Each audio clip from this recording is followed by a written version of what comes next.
Hello guys, pariya muna tayo ng salon kasi sobrang pangit ng buhok ko, kaya papaayos na tayo. Mag-beauty tayo ngayon. Tara, samahan niyo ako. Let's go. Ito yung hair ko, grabe, sobrang tigas niya, sobrang crazy niya. Sobrang di na talaga siya maganda. Kaya tara, magpasalo na tayo. Dito nga pala tayo magpapaayos. General Luna Street, Tuktukan, Taguig City. Katabi lang po kami ng Mr. DIY. Tara, pasok tayo.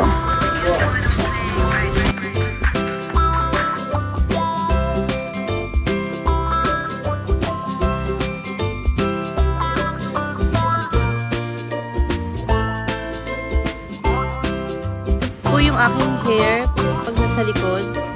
Bali, before pictures and videos nila para makita natin kung ano yung magiging result. Tara, pasimulan na natin. Let's go! Ayan, sinisimulan na nila. Sobrang excited na talaga ako sa magiging resulta. And pwede rin kayo mag-work habang papaayos kasi may free wifi naman sila.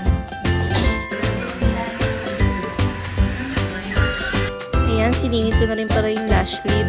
At ito ang resulta. At ayan, may mga kasabay nga ako nagpapa-ayos ng hair. Kaya magpa-appointment na kayo. At ayan na, patapos na. At ito ang resulta, guys. Sobrang saya kasi na-achieve yung gusto kong mangyari sa buhok ko. Feeling pretty ang lola nyo, kaya magpasalo na rin kayo sa KK Salon. Thank you for watching!